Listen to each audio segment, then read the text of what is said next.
Hello students, my name is Alpa Rupala, Assistant Professor at LG Institute of Engineering and Technology, Computer Department. Welcome to the lecture series of Mobile Computing and Wireless Communication. Unit number 3, subtopic WiMAX. Topics to be covered in this lecture. First of all, we will understand what the WiMAX is. Then after, the architecture of WiMAX. Then after, the three-layer protocol architecture of WiMAX. But before that, I want to recall you the one topic, that is network, computer network. In computer network, we have already learned the wired and wireless media. Then after, the computer network were having three basic type, that is LAN, MAN and WAN. When we are connecting LAN in a wireless mode, then it is known as wireless LAN. Okay, and further we can tell that it is a Wi-Fi. If we are attaching the MAN in a wireless form, the MAN network in a wireless form, then it is known as the wireless MAN, or you can say it is a WiMAX. So ultimately your WiMAX is what? When you are connecting MAN network in a wireless form, then it is known as wireless MAN. Now the acronym for the WiMAX is Worldwide Interoperability for Microwave Access.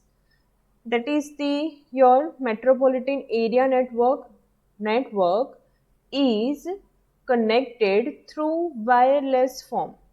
That is what your WiMAX. Ultimately, this is also developed by IEEE standard. And in IEEE standard, the WiMAX is having name 802.16. So whenever you are talking about 802.16, that is nothing but what your WiMAX. Whenever you are talking about 802.16, it is nothing but what your WiMAX. So ultimately, the WiMAX or IEEE 802.16 standard were released in April 2002. Then after multiple operations were done, then after the improvements was done on the WiMAX fundamental, and you can say if you are having one example of real fundamental of WiMAX, then many areas is having the connection, broadband connection in a wireless form. One company is providing also this wireless form, if you have remembered the Ticona company. So ultimately, whenever we are considering the wireless broadband network, that is nothing but what your WiMAX. So ultimately, how the WiMAX is being connected. So we are having the antennas at our home or nearby to our home, and that antenna is connected through the another antenna, and that antenna is connected through the another antenna. And like this way, multiple wireless antennas are connected to one base station, and that base station can be formed using wired content or wireless content. Suppose that content is the wired content. Then again, that could be a fiber optical cable or cable modem or DSL, that is digital subscriber line. Okay, DSL lines. So this is what your the cable. Likewise, if you are saying that we are connecting MAN in a wireless format, but it is not actually or throughout the wireless. It is wireless to the end point of user only, or it can be in the control level also, but most of them or most of the time it was only the wired form. So we will discuss this particular fundamental in architecture also. So at building area, you can have the small tower, and that is being connected to the base station. So here it is the architecture of your WiMAX. So ultimately, look, here it is what the residential area or office building, multiple areas or office building is having these small tower antennas on it. And that antenna, by antenna to antenna coverage, will send the network or signal to the base station. It can directly send the signal to base station if it is nearby. If it is not nearby, then your another antenna can be function at the amplifier. Okay, it is not actually amplifying, we can say, or repeaters. Okay, so ultimately the signal is being captured by antenna to antenna, and then after it is reaches to your base station. The speed of your sending the signal could be from the 2 Mbps to 155 Mbps from a fixed antenna to the building and base station. Now this base station is transmitting the signals to the switching center, and this particular fundamental can be wireless or wired, what I have already told you, right? This particular fundamental can be wireless or it can be wired. Now here it is also having different kind of protocols applicable to them. Likewise, here this portion is only the wireless connection, and this portion could be wired or wireless connection. So according to your requirement or according to your uses, this functionality can be changed. Like this switching center is being connected through the ISP, that is your subscriber, okay, your provider you can say, and that can be connected to the PSTN network. So ultimately, this is the whole architecture of WiMAX by which you can get the internet or broadband connection to your home or to your office area.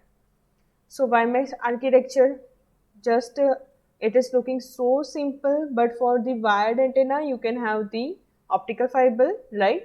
And for this residential subscriber data signal capturing and sending, you can have the small tower antennas onto the top of your house or top of your office, and that signal will be connected to the base station. So now if we talk about the WiMAX 3-layer architecture, you can see in diagram. Now look, we are saying that we are having the WiMAX 3-layer architecture, but if you can see over here, you can see only 2 layers of architecture. That is, first layer is physical layer and second layer is MAC layer, that is media access control layer. Okay, first layer is physical layer and second layer is media access control layer. Now the physical layer is further divided into convergence sublayer, common part sublayer and security sublayer, and physical layer is functioning by there only. But why there is a 3-layer architecture if we are having only 2 layers?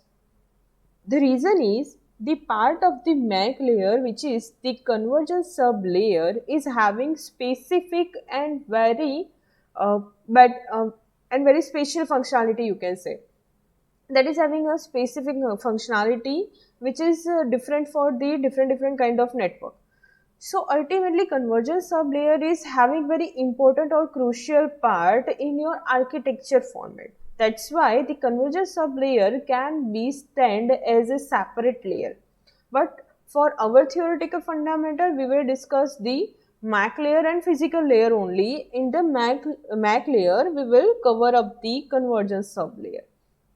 So ultimately, we can say in a 3-layer architecture, what layer we are having? Physical layer, MAC layer and convergence sublayer.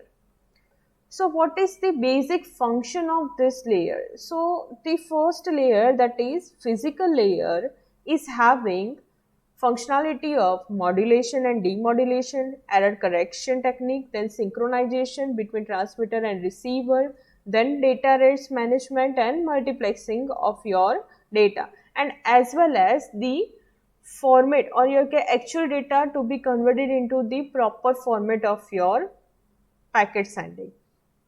Then after MAC layer, ultimately MAC layer is responsible for transmitting data into frames and controlling the access to the shared wireless medium through the media access control. That means multiplexing is being done over here, but why and how the multiplexing is being done and what will be the access control, who will have the major priority of your access, that all functionality, that all will be done according to the MAC layer.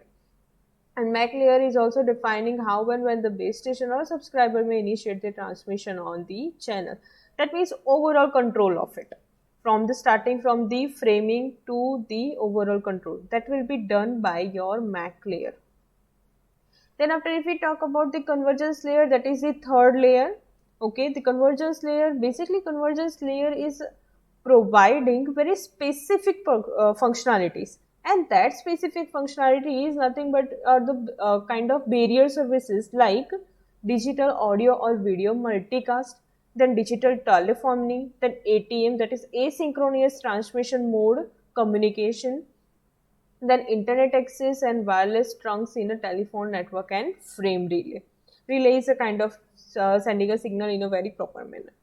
So this is what the specify. Because of this specific functionality, we are having the convergence layer as an independent layer, but it is also under the MAC layer because some portion of the MAC layer is being done by the convergence sublayer. So it is clear that we are having 3-layer architecture. 3 layers are physical layer, MAC layer and convergence layer. So we are learning these layers in a detail. That first one is physical layer. Now physical layer, basically in GSM we have learned that GSM is having duplex channel according to FDD fundamental, that is frequency division duplex. But GPRS is having, DCT is having the duplexing according to TDD, that is time division duplex. But if we talk about WiMAX, then WiMAX is having both kind of functionality into a single one.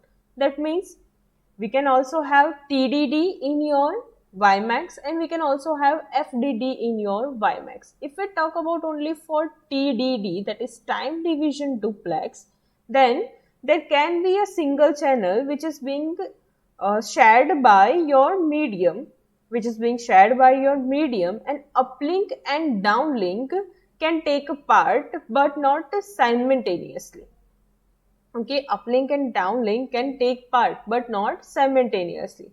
But in FDD, uplink and downlink can be done on a separate channel and it can be sometimes simultaneously and sometimes according to your requirement.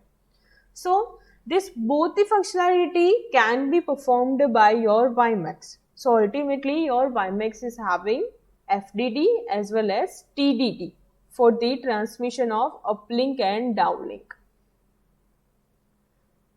Half duplex FDD can be used and both having alternative bus by bus obviously. And then after, the basically frequency band which is being used by your WiMAX is 2 to 11 gigahertz band, which is both licensed and unlicensed version. Now what is licensed and unlicensed version? Licensed version, that means to use that particular frequency, we need to give rent to the handler. That means suppose government is having power on some amount of frequency to be utilized. So that frequency to use, so we need to give rent to the government. To use that particular frequencies, we need to give the rent to the government. So that are what licensed version. But some of the frequency band are always for the ISM band, we can say that always for the fundamental of the industrial and then scientist and medical purpose, and that ISM band is a unlicensed version. That means it is free to use. You need not to give any rent on that kind of band or frequency band uses. So this can be on both. You can have the WiMAX on the licensed one and you can have the WiMAX on the unlicensed one. But that totally depends on what reason you are using the WiMAX. Then after the MAC, that is media access control layer, already I have told you it is having the 3 parts, that is convergence sublayer, common part sublayer and security sublayer. So ultimately, if we talk about the first one, that is convergence sublayer, already we know that it is a specific layer functionality it is having, and that functionality, due to that functionality, it is being separated. But it is also a part of MAC layer because it helps the MAC to create the MAC SDU. that is service data unit, same like your frames. Ultimately, you are sending data in the form of packets or frames, right? So the kind of data format or data structure which is being used in your WiMAX, that is MAC SDU. That is MAC SDU, MAC Service Data Unit. And that MAC SDU is being created by your convergence sublayer and sent to the common part sublayer for the transmission purpose. So it is also having one crucial part in your MAC layer. That's why it is a part of MAC layer.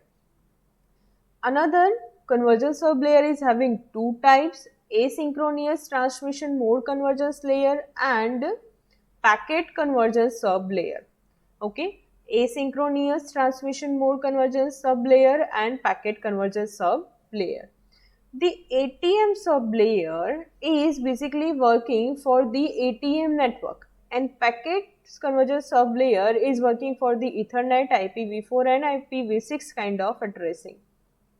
Then after, if we talk about the common part sublayer functionality, the common part sublayer is having bandwidth allocation, connection management and scheduling, connection control, automatic repeat request, that is ARQ, your topic, ARQ, and QoS enforcement, that what QoS or service you require.